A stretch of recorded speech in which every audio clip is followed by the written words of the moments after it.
नमस्कार।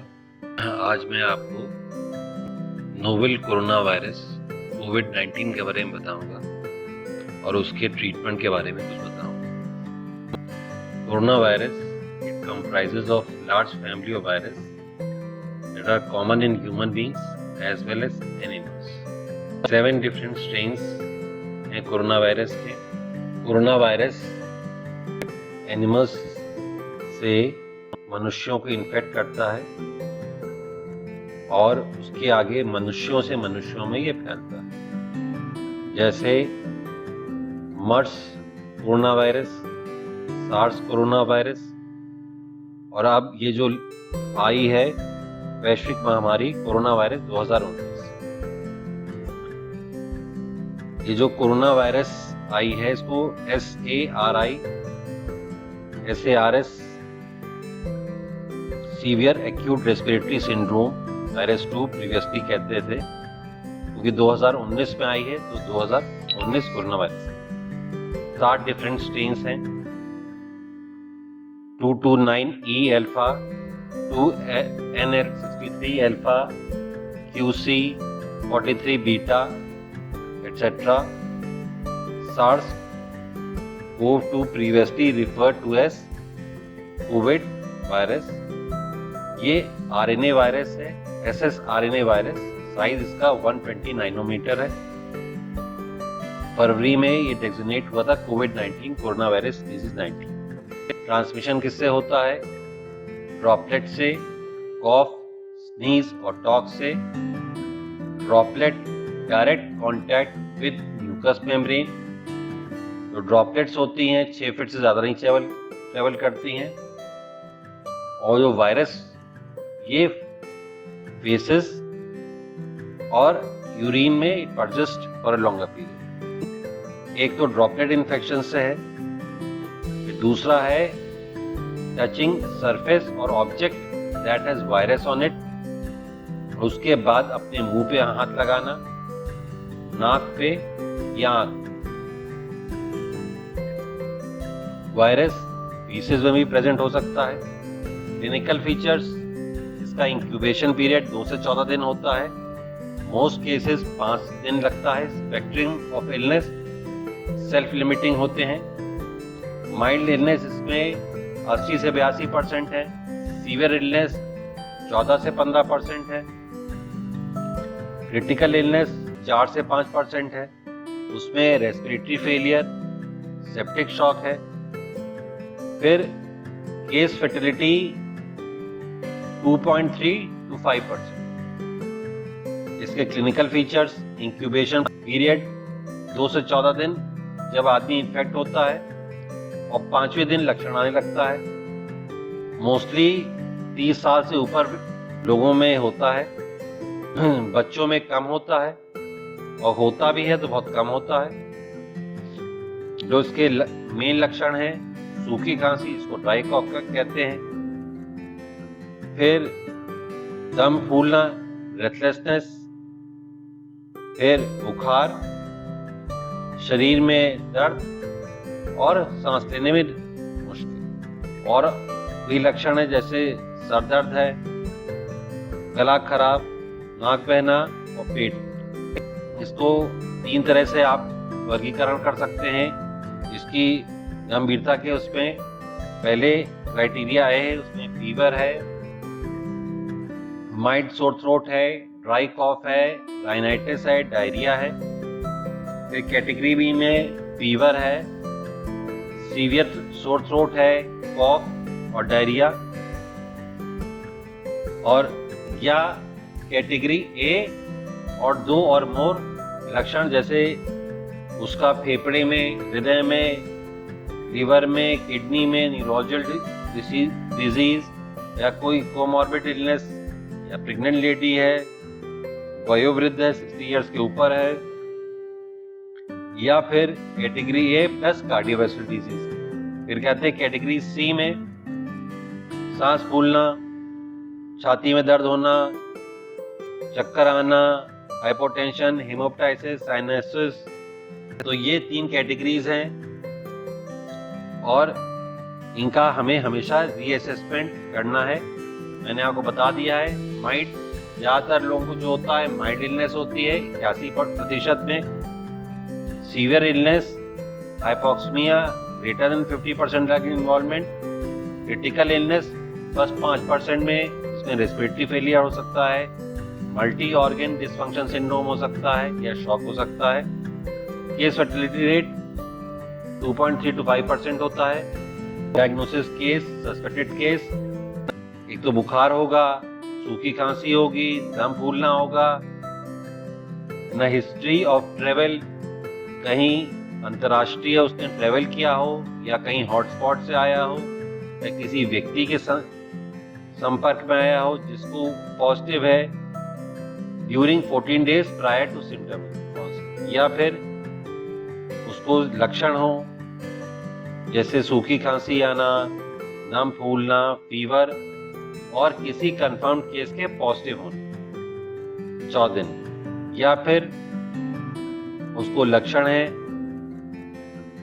और वो भर्ती होने के लिए उसकी स्थिति गंभीर। लक्षण confirm case, a person with laboratory confirmation of virus causing COVID-19 irrespective of clinical signs and symptoms। इसके मतलब उसके लक्षण हो भी नहीं हो लेकिन जांच में वो COVID-19 पॉजिटिव है। वो क्लोज कॉन्टैक्ट में किस पे रखते हैं? A person living in the same house hold, जैसे साथ में रहने वाला, उसके साथ डायरेक्ट कॉन्टैक्ट करने वाला, और जैसे वो ठीक से अपने को प्रोटेक्ट नहीं कर रहा है, हैंड सैनिटाइज नहीं कर रहा है, खांस रहा है, छींक रहा है, छू रहा है, और अगर कोई इन्फेक्टेड है तो 6 फीट से कम डिस्टेंस पे बात करना या 15 मिनट से अधिक बात करना, तो उसे क्लोज कॉन्टैक्ट माना जाता है। क्लोज कॉन्टैक्ट में और कौन है? Who is in close contact with COVID-19 case for 15 और मोर मिनट्स, जैसे मैंने आपको बताया 15 मिनट से ज्यादा आप उसके संपर्क में हो या 6 फीट से कम डिस्टेंस में। हेल्थ केयर वर्कर, चाहे वो लेबोरेटरी वर्कर्स हो, वो स्पेसिमेन हैंडल कर रहे हो, या फिर आप पीपीई ठीक से नहीं पहन रहे हो, या किसी साथ में आप चल रहे हो, उसके साथ बैठे हो, या फिर उसके साथ कुछ खा रहे हो बिना किसी भी अपनी प्रोटेक्शन के। सैंपल कलेक्शन करते हैं, इसमें ओरल स्वैब लेते हैं और नेजोफेरेंजियल स्वैब लेते हैं। इसमें स्पूटम नहीं निकालते हैं, ब्रोंकोस्कोपी नहीं करते हैं, जिससे एरोसोल जनरेट करते हैं। जितने एरोसोल जनरेट करेंगे उतने ज्यादा इन्फेक्शन की स्प्रेड ज्यादा होती है। डायग्नोसिस कैसे होती है? RT-PCR के द्वारा। ये 2 दिन में जांच के रिजल्ट आ जाते हैं। A single positive should be confirmed by a second, मतलब RT-PCR assay targeting a different SARS-CoV gene. If initial testing is negative but suspicion for COVID-19, the WHO recommends resampling, फिर से होनी चाहिए। For safety reasons, specimen should from a patient with suspected or documented COVID-19 should not be submitted for viral culture. Samples should also be tested for other viral and bacterial culture। इसमें Indian council of medical research, department of health research ने India में बताया है किसकी जांच करें। जो अंतर्राष्ट्रीय जिसने ट्रेवल किया हो, जो भी पॉजिटिव केस के कांटेक्ट में आया हो, जो हेल्थ केयर वर्कर जिनमें लक्षण आए हों, जिनमें SARI यानी सीवियर एक्यूट रेस्पिरेटरी इलनेस के लक्षण आए हों, asymptomatic direct and high risk, asymptomatic भी हो सकते हैं, जो direct and high risk contact of a confirmed case should be tested. Hotspots देखने हैं, and in large migration gatherings of evacuee centres, all symptomatic, इनमें लक्षण हो। Within 7 days of illness RT-PCR करते हैं, after 7 days of illness antibody test करते हैं। Prophylaxis में asymptomatic, the National Task Force of COVID-19 recommends the use of hydroxychloroquine for prophylaxis SARS infection for selected individuals as follows। इसमें बहुत debatable issue है कि लेना है कि नहीं लेना है। अगर लें भी तो अपने डॉक्टर से कंफर्म करके लें कि लेना है कि नहीं लेना है। जो गाइडलाइंस हैं, asymptomatic health care workers involved in care of suspected or confirmed cases of COVID-19 और asymptomatic household contacts और laboratory confirmed cases, डोज क्या है? 400 milligram twice a day on day 1, 400 milligram once weekly for next 7 weeks to be taken with meals। और household contact में क्या है? 400 milligram twice a day on day 1 followed by 400 milligram once weekly for next 3 weeks to be taken with meals। बच्चों कम 15 साल की आयु से कम नहीं लेना है, और जिनमें रेटिनोपैथी है या हाइपरसेंसिटिविटी टू हाइड्रोक्सीक्लोरोक्वीन है या अमीनोक्विलिन कंपाउंड है, उनको नहीं लेना। इनकी स्क्रीनिंग करते समय सोशल डिस्टेंसिंग यानी 6 फीट दूर, हैंड सैनिटाइजेशन का बहुत इंपॉर्टेंट है। अब बार बार हाथ धोना है, इन्वायरमेंट को डिसइंफेक्टेंट से, क्लीनर से, सैनिटाइजेशन से ठीक शुद्ध करना है। चारों तरफ जो पेशेंट देख रहे हैं ग्लास केबिन में बैठे हों, पूरी तरह से प्रोटेक्शन किट ले रहे हों, हाथ बार बार धुल रहे हों, तो इस तरह से स्क्रीन करना है सब्जेक्ट्स को। मिनिमम इसमें एक आदमी से दूसरे आदमी की डिस्टेंस कम से कम 6 फीट होना चाहिए। मिनिमम ट्रिपल लेयर मास्क या रेस्पिरेटर जिसको N95 कहते हैं हर व्यक्ति को पहनना चाहिए। पूरे प्रिकॉशंस के साथ पेशेंट्स को देखने चाहिए या फिर उनकी जांच करनी चाहिए, जिस तरह आप स्लाइड में देख रहे हैं। ग्लास केबिन होना चाहिए, माइक्रोफोन होना चाहिए। पेशेंट को एक पेशेंट दूसरे अंदर से फेस टू फेस एयर नहीं पास होनी चाहिए, ऊपर से पास होनी चाहिए। अगर पास भी होती है जनरली माइक्रोफोन का इस्तेमाल करना चाहिए। बाहर से ग्लव्स होने चाहिए अगर जांच करनी है, या फिर आपको टेम्परेचर नापने के लिए इंफ्रारेड का इस्तेमाल कर सकते हैं। किसका किसका करना है? इनको फीवर हो गया है, जो अंतर्राष्ट्रीय लोग आए हैं 18 दिन में, हॉटस्पॉट से आए हैं, तबलीगी जमात विदिन 1 मंथ, और सस्पेक्टेड हेल्थ केयर वर्कर जिनमें लक्षण आए हैं। इनका मैनेजमेंट कैसे करना है? जैसे कैटेगरी ए है, कैटेगरी बी है, कैटेगरी सी है। जब कैटेगरी ए है, symptomatic treatment categorization should be reassessed every 24 to 48 hours for category A and B। अब कैटेगरी बी में क्या करना है? हाइड्रोक्सीक्लोरोक्वीन 400 मिलीग्राम सुबह शाम खानी है पहले दिन, फिर 200 मिलीग्राम सुबह शाम 4 दिन तक, या फिर chloroquine base 600 milligram at diagnosis and 300 milligram 12th hourly followed by 300 milligram BD up to day 5 plus azithromycin 500 milligram stat and 250 milligram OD। फिर oseltamivir खा सकते हैं 75 milligram BD in all symptomatic patients with influenza like illness until PCR report with dose adjustment in children and those with renal insufficiency। फिर category C में SCQ खाते हैं BD for 1 day, फिर 200 BD for 4 दिन। एक chloroquine खाते हैं 600 milligram at diagnosis और 300 milligram 12th hour later followed by 300 milligram up to day 5 plus azithromycin 500 milligram IV stat और 250 मिलीग्राम IV OD। उसके साथ आप खाते हैं lopinavir, ritonavir 400 milligram oblique 100 milligram BD for 14 days और for 7 days after becoming asymptomatic।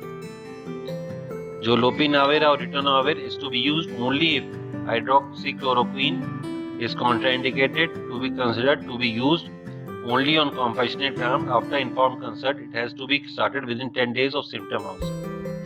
फिर oseltamivir 75 milligram in all symptomatic patients with influenza like illness until PCR report with dose adjustment for children and those with renal insufficiency। Chloroquine करता क्या है?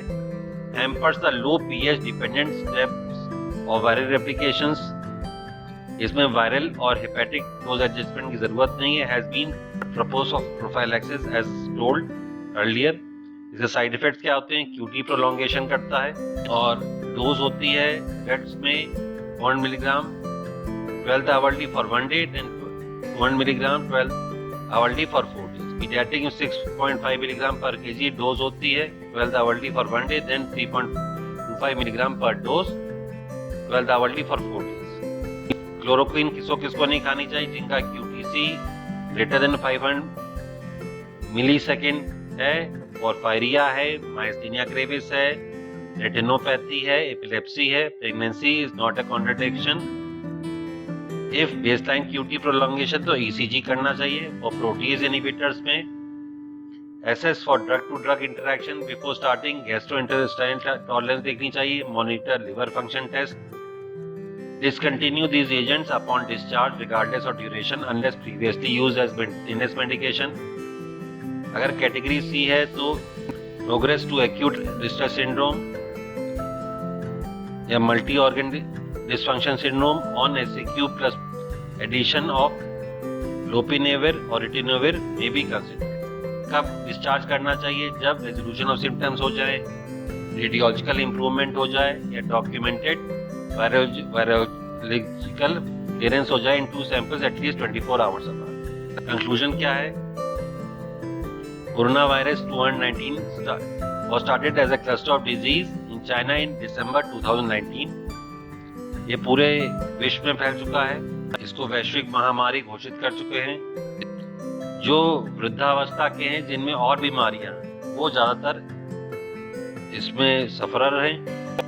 ये viral droplet से फैलता है। Pneumonia का सबसे बड़ा प्राथमिक लक्षण है। Severe cases have mortality of 2 to 3 to 5%। इसमें no standardized treatment for vaccine available.